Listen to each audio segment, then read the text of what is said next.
Hey, Saucy but Sweet fam. Now, this one is for all of my female listeners out here.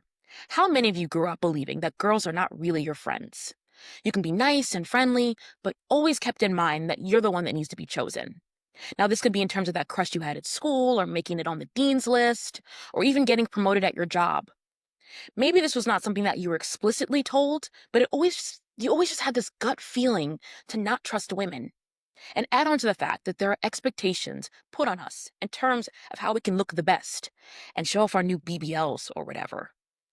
It makes it impossible not to compare ourselves. I'd like to say that I can never view my fellow sister as competition, but I'd be lying if I didn't admit that there are times where I do feel in competition and feel at odds with other women, getting the praise I desire or thriving in a field that I've always wanted to thrive in. Today, we are unpacking this commonplace feeling and how we can transform competition and comparison to empowering one another. Stick with us. You are now listening to Saucy but Sweet with Ali McPherson, a podcast where nothing is off limits, where we talk about everything from romance, sex, pop culture, and everything in between. Sit back, relax, and enjoy an unfiltered time where we keep it sweet and always saucy. I am so happy to have Sarai Ashari Thompson joining us again. So hello, Sarai. It's so nice seeing you. It's been a while since you've been on the podcast. How are you doing? I've been good. I've been doing good, working, dealing with New York City weather. It's gross outside, rainy, all that jazz, but it's been good. It's crazy. I'm waiting for summer. I'm like, summer, just come. Just start already. Oh yeah. Oh yeah. I mean, I used to always say I don't necessarily care for New York spring. I like Atlanta spring coming from, an Atlanta girly, but Oh, the Atlanta, spring up yeah. here, I like fall in New York better, but spring up here it's gross. It's not cute. It's not cute. No. Yeah. And then, I get bad allergies, and so I'm constantly Mm, like miserable. Like, but then mhm. I think of like the cherry blossoms and stuff, and I'm like, I really Yes. love it. Like, I love that part of spring, but Yes. that only comes really late spring toward more Mhm. summer. I know, Yeah. which sucks. I was just telling a friend that I can't really even see the cherry blossoms because it's wet. Who's trying to be outside and it's rainy and yeah, Yeah. We not outside. We gonna not be at all. outside in the summer, but like right now, we Oh not yeah, outside. That's gonna be the name of no, the episode. We not outside. we not outside. We're gonna stay right here where it's dry. Okay. Exactly, exactly. And shout out to Atlanta. I went to Atlanta for like 6 seconds because I was going to California with my boyfriend for my birthday this year, and Nice. we had to do a layover for like maybe 6 hours or whatever. Maybe no, Mhm. 4 hours. I don't remember. And I met up with my aunt who lives there, and like we had to stay close to the airport, so I didn't really get to Okay. see Atlanta, but I was Okay. there for like a little bit. Yeah, girl, you gotta come out. It's a good vibe out there. It's nice and warm. It's fun. It's Never a dull fun, moment. yeah. Yeah. I hear good things. I hear good things. Yeah. Totally. Yeah. And so last time you were on the podcast, it was for, the ending of like Insecure, and we wanted to talk about that, what that meant to Black women, and really just like for the culture. And Mhm. I know you're working at CNN underscore, right? And so like that was, a different time. So I'm curious to know, Mhm. like, for listeners, like, what are you up to now? Like, what are some things that you're excited about, passionate about? Yes. Oh my gosh, so much things have happened since then. Mhm. So now I work at a brand called The Skim as their senior social media manager. And yeah, really awesome stuff. I have my event company, Lux and Chic Company. So I plan events for creatives in the New York City, Atlanta area. Creatives come to me with their bright ideas and they want someone to make sense of it and make it a reality. And so that's where I Mhm. come in. So really honored to be able to work with amazing people through that. And I recently launched my own podcast, which has been a new experience for me. So shout out to you and the OGs that have been doing it. And it's fun to tap on my journalism creativity, which is nice, which is my background. So yeah, it's been great. But I'm excited to be here. Yeah, amazing. You got some good stuff going on. Okay. And let me tell you, nothing like connecting with Black journalists. Like there's just like the how our conversations are, like the way that we level it up. Like there's no disrespect to my non-journalism friends, But Yeah. like nothing compares to this conversation I have with my journalist people, especially people that I went to grad school with. Yeah. Like that was a specific experience that I'm Oh, like, yeah. yes, like we get the struggle, we get it. Oh, yeah.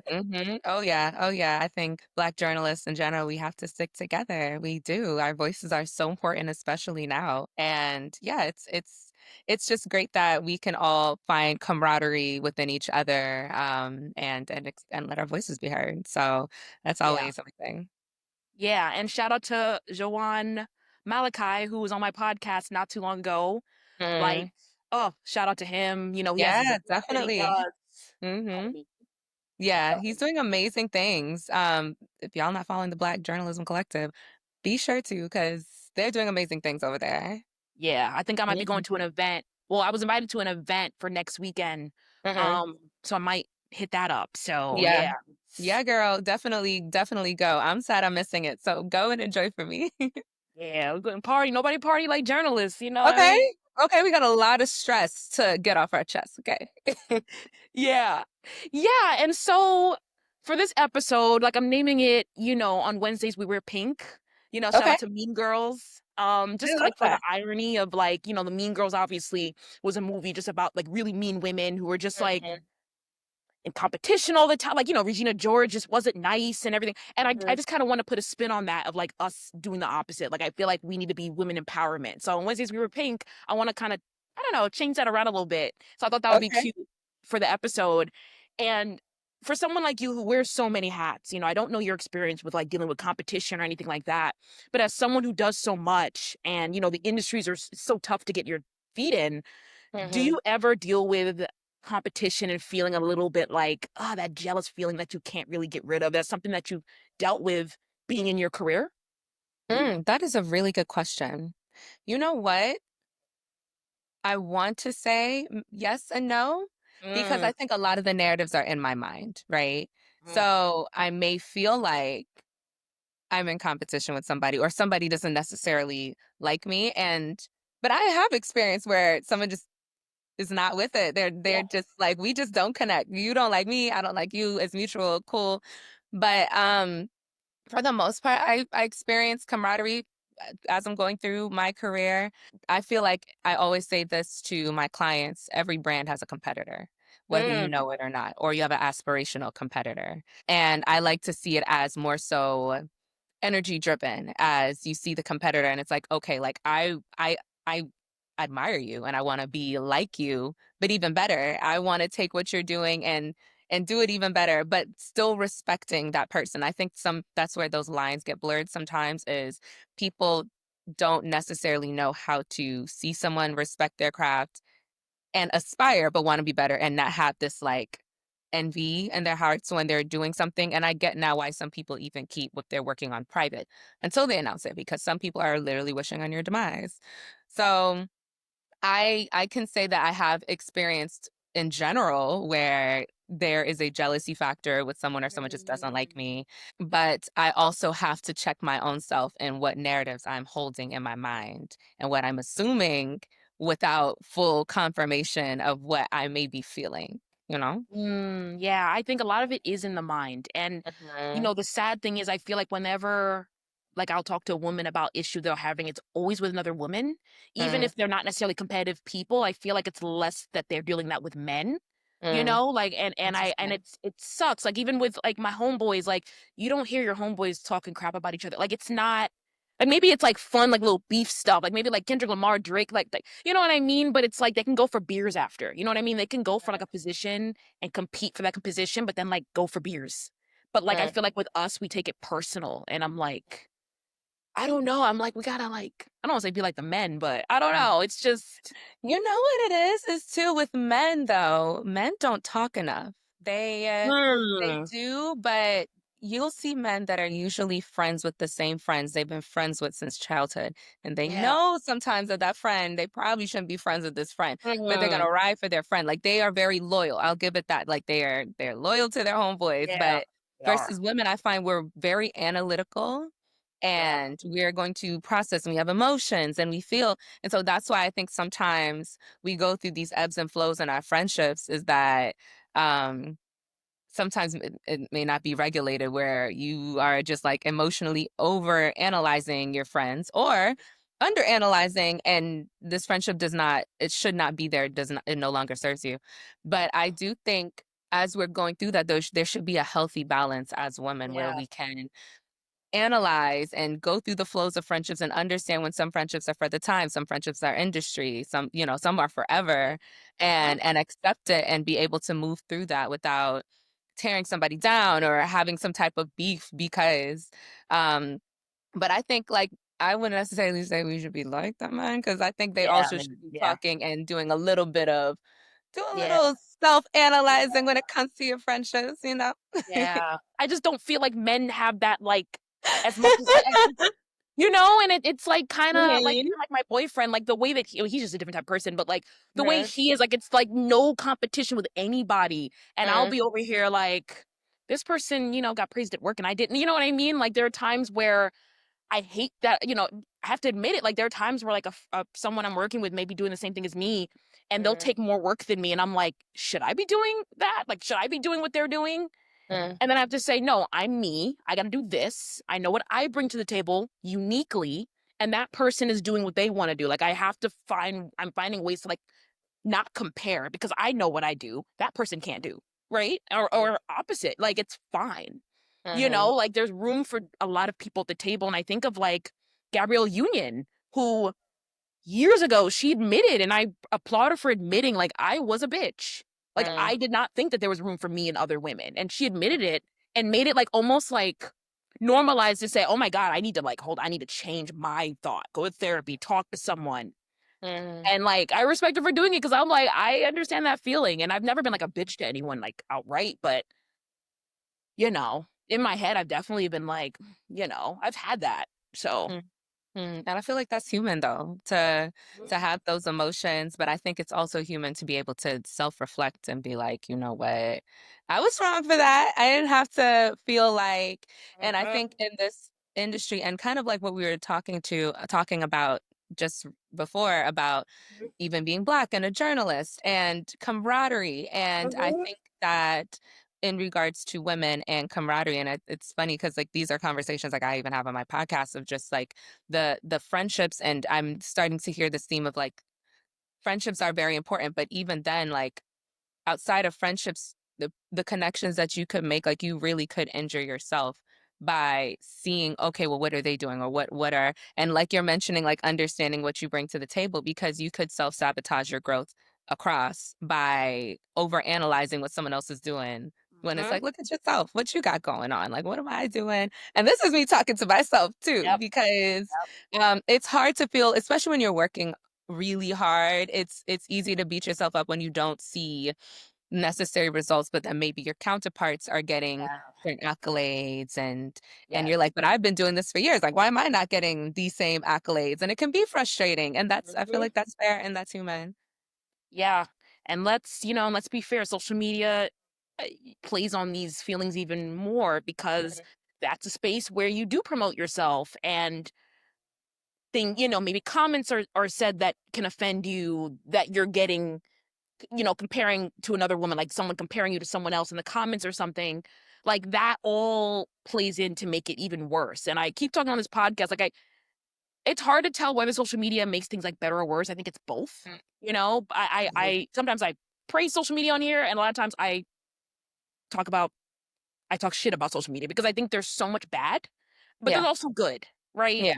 But I think when it comes to comparisons and stuff, it just plays on our worst insecurities, no matter what Definitely. gender you are. Yeah, for sure. 100%.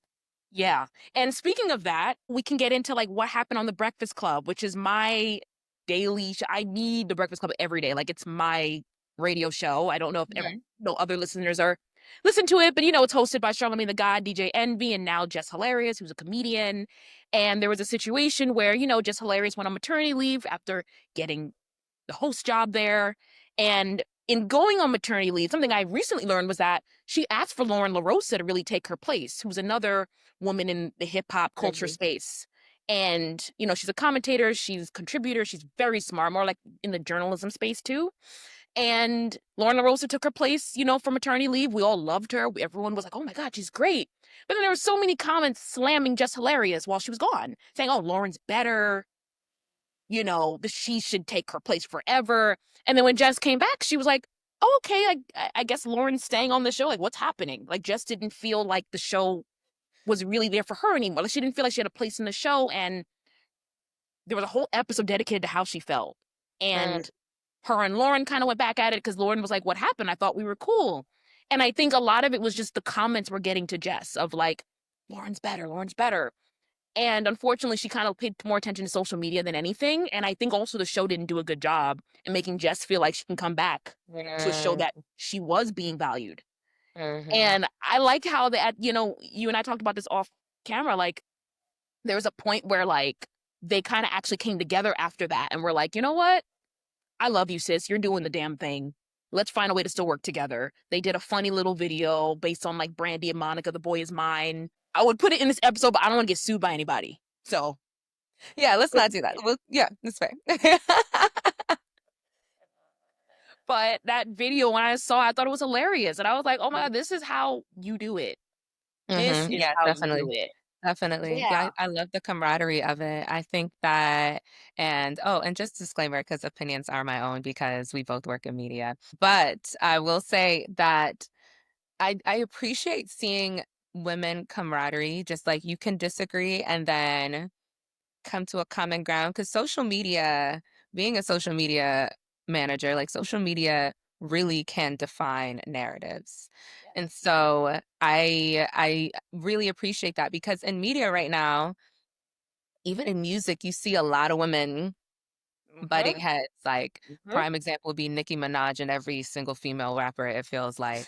And it's always and it's never a camaraderie type of thing. And this is Yeah. like no shade to Nicki. I appreciate her as an artist, but the Me too. way it's always a with I don't personally understand and I don't think it's cool to be honest because there are not a lot of black women that it's like the black women in forefront of things whether it's music or in the arts like it comes in a pocket of waves and so mind you there's a plethora of us but the ones you see on the forefront you usually see the same pocket of people and then maybe someone else comes in and it's up another wave and so it's important for us as people to see our people who are thriving also have camaraderie. It's never cute to see this kind of knock together. So it's nice to see that although there was a disagreement, it didn't turn into this messy beef of Just Hilarious and The Breakfast Club because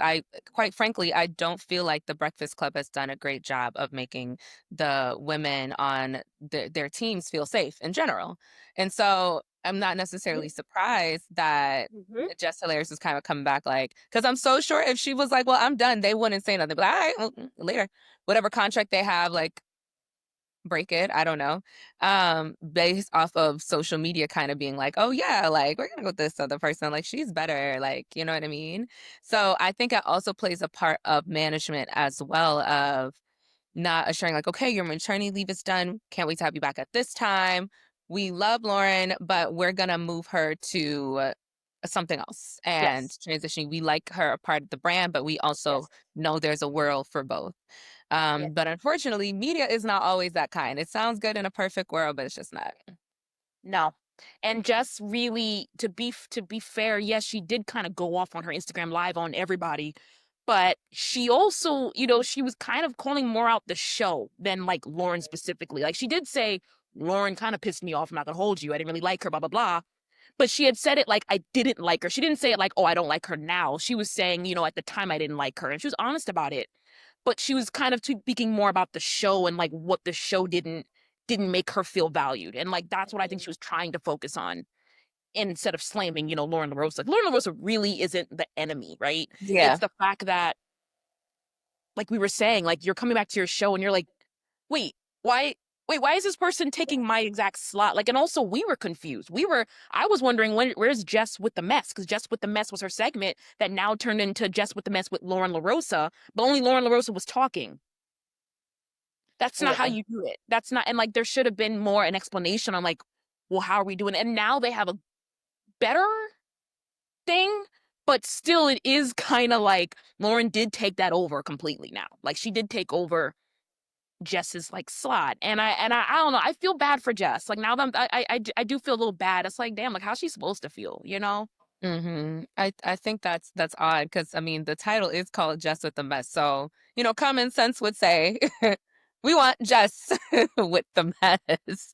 So not Lauren with the mess, but I do think that's something that's not necessarily fair to her. So then I guess this is just lack of my knowledge of like the next steps is so is Jess fully on the Club full time, or is it that Lauren and Jess are both on? What's going on?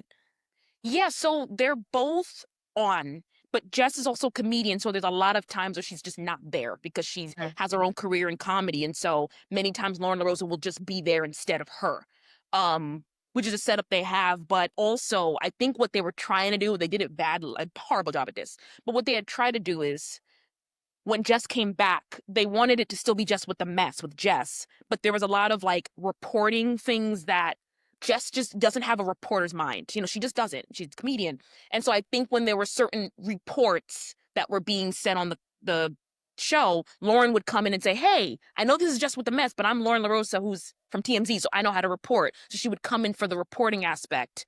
But there was a point where everything was just reporting. So Jess was kind of shifted to the side a little bit and could barely really do the just with the mess because so much of it was reporting, which Mhm. it's like, hey, like pick different stories then. You know what I mean? Pick different stories that Jess could like just do and then this one can do. But no, they just pushed Jess. And I'm like, that's not how we, come on. They both have things that they bring to the table. Yeah. Yeah. I Yeah. think that's more so on the producers of That, the Breakfast Club to figure out because it's giving they want to have cake and eat it too, probably because maybe there was yes. an increase in viewership or listeners based off of this transition. And then like if you just hopped right back to Jess, are you gonna lose your Yes. listeners? And so I guess maybe they were trying to play a little chess, but it's becoming more mess than it needs to, no pun intended. Yeah. Just with the mess became so much mess and it wasn't about the stories anymore. It was her. It was what's going on with the show. Yeah. And I was like, I wouldn't be like I wouldn't be happy being either of them. I wouldn't like to be Lauren feeling like I'm making someone uncomfortable, Yeah. but I also don't want to be Jess coming in like, damn, where's my job? Right, right. Neither is a cute situation, to be honest. I would have been like, let's go start our own show. Let's go and do Let's shit just straight. go. Yeah, that's why I love the like at the end they were just like, hey man, I love you. Like I Yeah, love what you do. You bring yeah, something to the show. Jess had always said too, no, I don't know why she was at this table still, but I know that she deserves to be here. Like she said, definitely. you deserve to be here, you know, and that's making other women see because really like they're really successful, right? Like I don't see myself as like on their level at all. So it's like if seeing them being able to do it, you know, on their high standing, whatever, it's like, you know, we could also do this. Like, we don't have to Yeah. hit each other for like a job, you know? Like, come on. It's admirable. It really is. It just shows that it's a nice balance of the art of pivoting, but also showing that you guys can both win. Because I'm sure it's a blow for the both of them. Like people want the spotlight. They want to feel, and I'm sure Lauren doesn't want to feel like the number two to Jess and feel like she's riding off her coattails of her success at the Breakfast Club, at least, Yeah. outside of her own individual success. Yeah. So to see that both coexist, where it's just like, look, at the end of the day, we're both here to get this money. We're both here to expand our brands. Yeah. You're here, I'm here, we gonna make it happen and we're just gonna keep growing with this platform, but we also have other platforms that this is not the end all be all. And that's always a beautiful thing, and maybe it's honestly a lesson for all of us to also have other things going on instead of one in general. I feel like when you put all your eggs in one basket in one thing, sometimes your the results of your attitudes or how you feel can end up uh very messy, and I Yeah. can only imagine if this was Jess's only gig, like Breakfast Club, like her career wouldn't have been anything without the Breakfast Club. And then this True. happened. Who Yeah. knows what her response would have been? But thankfully, she built a platform already. She was already funny through social media, and then these opportunities came. Exactly. Exactly. Yeah, for sure. For sure. And I don't know. The older I get though, even though like the competition with women is still, we still see it. I feel like the older I get, the more I'm seeing women be just nicer to each other. You know what I mean? Like even like when you walk, like if you're like I'm at my job and a girl walked down the hallway, I work at LinkedIn, and she complimented my hair. She was like, "Oh my God, I love your hair." And then when Mhm. I see a woman that I'm like, "Oh my God, she's beautiful," I say it. You know what I mean? Or one of the girl there was like this live show going on at LinkedIn. Sometimes they have like live shows, and one of my coworkers was on it. And I was looking at her like, "Girl, you on that screen? Yes." I would love to be on a screen with her, honestly. Like I do wish that I could do certain things that they're doing, but I'm like, you know what? She's doing it, and she's a black woman, and I want to praise her for that. Like, and Yeah. then when I get to that place, I'll be, you know what I mean? It's like Mhm. you're gonna have time when other women are coming to you and be like, "Oh my God, you look like this and that." So it's Mhm. like I do feel the older I get, the more I do want to compliment women. I think that if there's a common camaraderie, I think we can all learn a lesson of you're not gaining anything by having beef with another woman, to be honest You with you. don't, You you really don't. aren't. It's not even making you look cute. It looks ugly on you. It's not It's cute. ugly. So, It is y- ugly. yeah. I like that. Yeah. It don't look It good. is. It is. Oh my God. It is. Like jealousy is it's so natural, right? It's a It's natural, yeah. but it's so ugly. It's just It's ugly so in relationships. ugly. Like every Yeah. aspect of it, it's ugly. Yeah, it's not cute, boo. It don't look good. It makes it look like you wore an ugly sweater. Like, don't be that person that walks around with an ugly sweater on and a chip on your shoulder, you know? You know what? That's true. That's so true. Like when you're dating someone and you get like really jealous and your boyfriend just kind of looks at you like, ew. Like, you know what I mean? Like you see their look too. They're like, "Oh, why is my girlfriend acting like this?" Yes, like, because jealousy kind of rides on the coattails of insecurity, right? And low Oh, yeah. self-esteem. And Hell yeah. so that's something that, instead of being jealous, like maybe it's therapy. It's time to go to therapy. Yes. And I know I'm in therapy. There's moments where Me too. okay, shout out to being in therapy and consistently working on our healing. Oh, Because hell yeah. yeah, because it'll show. It shows. And again, we're human and we make mistakes. And I'm sure you and I both have stories of making dumb decisions or Mm, being not kind to somebody because we mm. felt some type of way. But it don't look good. It didn't look good on either of us. It's not gonna look good today. It's not gonna look good tomorrow. Definitely not. Definitely not. Just does Yeah. not look good. Did not Yeah. look good. Like, I have friends who travel the world. I mean, going places that I'm like, I can't go right now. And I Mhm. travel, I travel, okay amount. But I got Mhm. friends doing things that I'm like, I want to go here and here. But I don't, you know what I mean? I don't have my mindset as they're going and I'm not. I don't do that because I'm like, first of all, that's cool they're going. Great. I'll go with them one day when I have the money. Like I'll Mhm. join you. Like that's how we need to look at things. You know what I mean? Instead of being like, she's going here, she's dating this guy, she has this amount of money. Yeah. Celebrate their wins, bro. And I think that's something too that when it comes back to the friendship aspect as well, Mm, men and women, is pay attention who's not celebrating your wins and vice versa. Check yourself if you're not celebrating your friends' wins, whether that's a marriage, whether that's getting a new partner or starting a new job.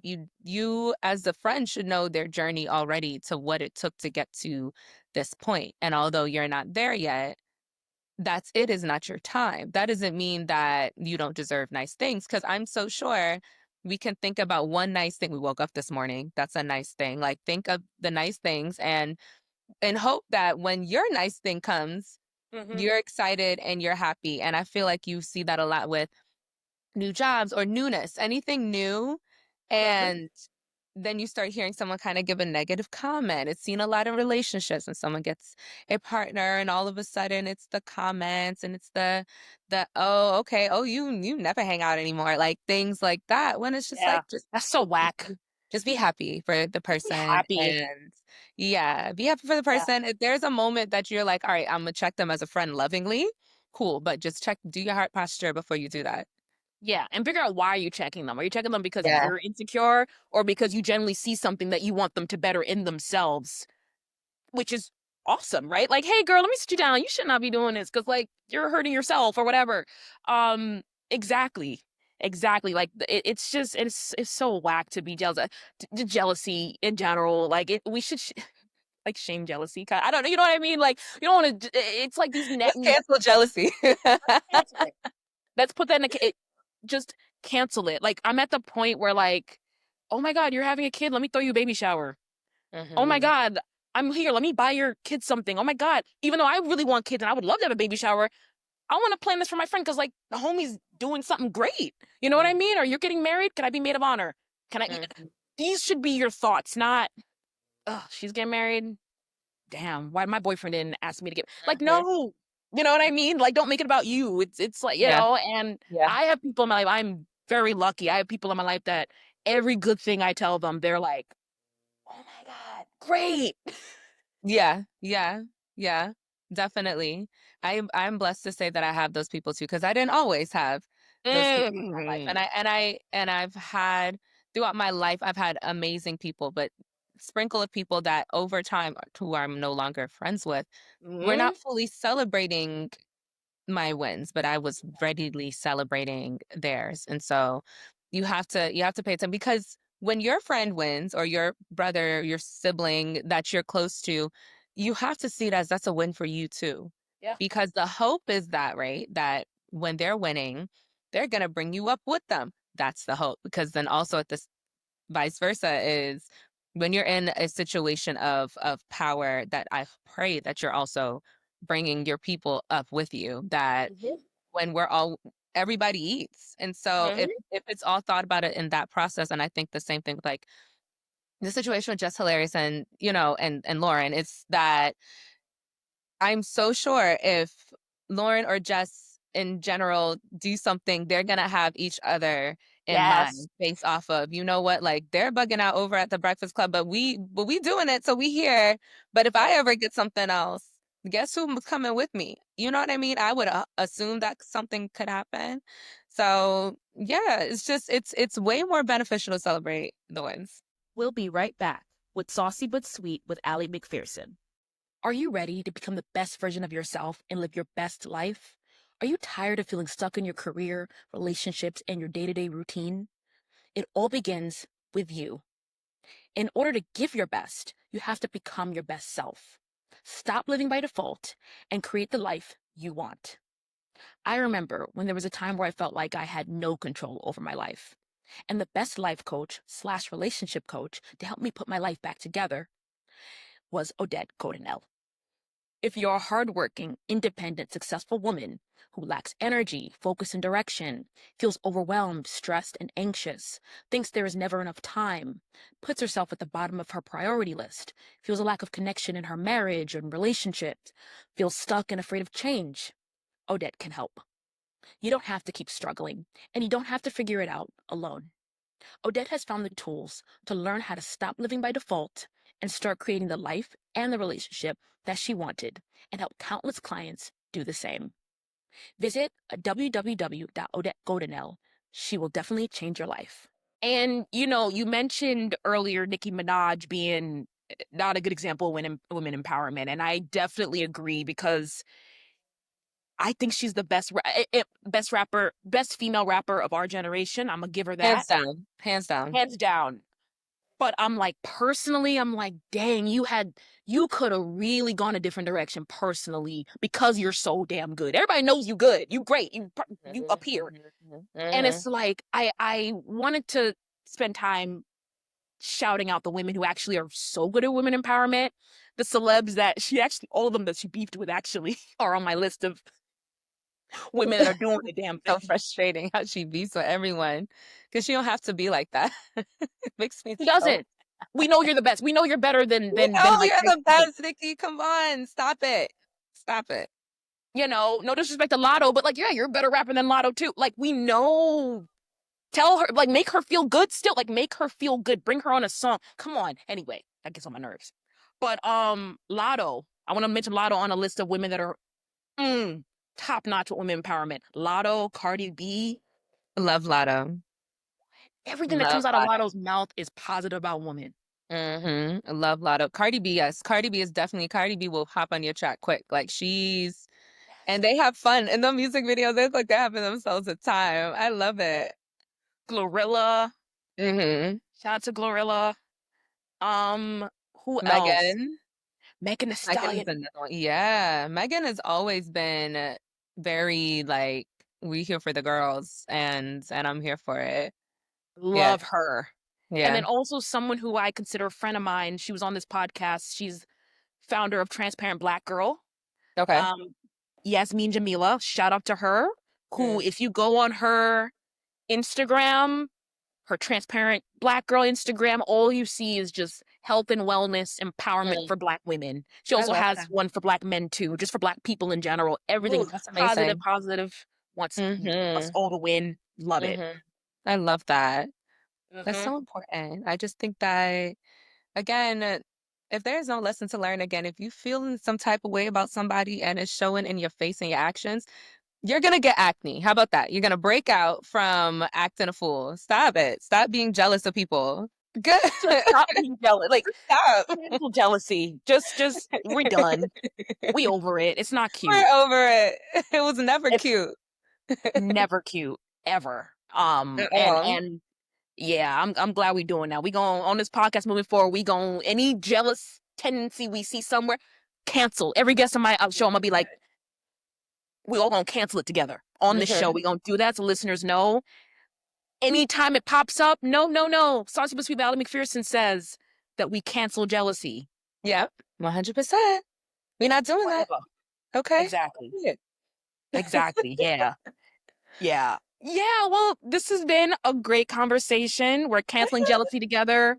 You know, we're Period. not talking shit about nobody except for Nicki Minaj. We did talk shit about her. We did. But We did, and she needs to be checked. We're doing that out of love because I love Nikki. I really do. Like yo, she's what? the best.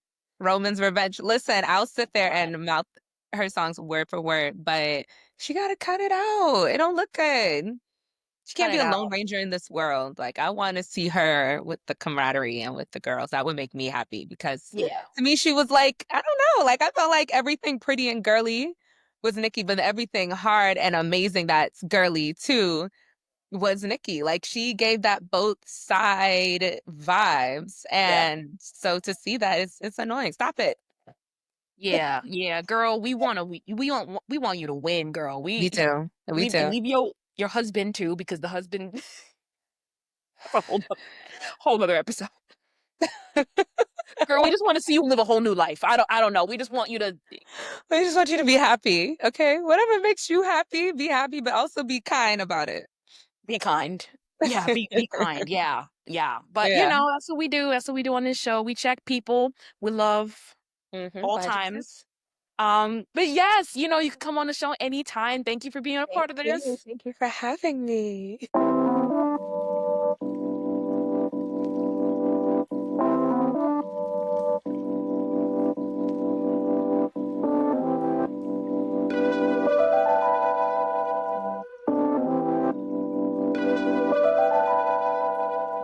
Before we go, I wanted to dive into one of the segments we have every so often on the show called Saucy But Sweet Review of the Week. This week, we will be reviewing the film One of Them Days, directed by my favorite, Issa Rae, who is also the creator of HBO's Insecure. It also stars Keke Palmer and SZA, who I am absolutely obsessed with. So, I want to start off by saying that the film is definitely entertaining, and it had major box office success. It had positive reviews and a 97% rating on Rotten Tomatoes.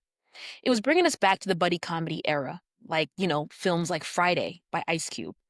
If you've never heard of that movie, stop what you're doing right now, check it out, and come back. Anyway, so it stars Ice Cube and Chris Tucker as they face the day to day struggles and are both broke and unemployed. Somehow, this always makes us laugh. I mean, in real life, it's not that funny being broke and unemployed, but, you know, I guess in films, it just makes us laugh. And so the film is basically a female version of Friday. And so SZA, who plays Alyssa, and Keke Palmer, who plays Dro, are best friends and roommates. Both are two things you should never be. Anyway, in my opinion. But anyway, they are both late on rent, and each time they try to make things happen for themselves, they find themselves facing another challenge. Like, for example, Alyssa finds out her no good lying cheating boyfriend used her and Dro's rent money to fund some venture for himself. And Dro has a job interview that ends up going sour. They are also trying to pay off these very scary men that they now owe money to. Throughout the film, I couldn't help but think that we've seen this before. Now, like I said before, we have with Ice Cube's film Friday. But it just, other than that, there was nothing added to it that made me feel attached to the characters and made me want to know what's going to happen after the film. It just seemed very run of the mill.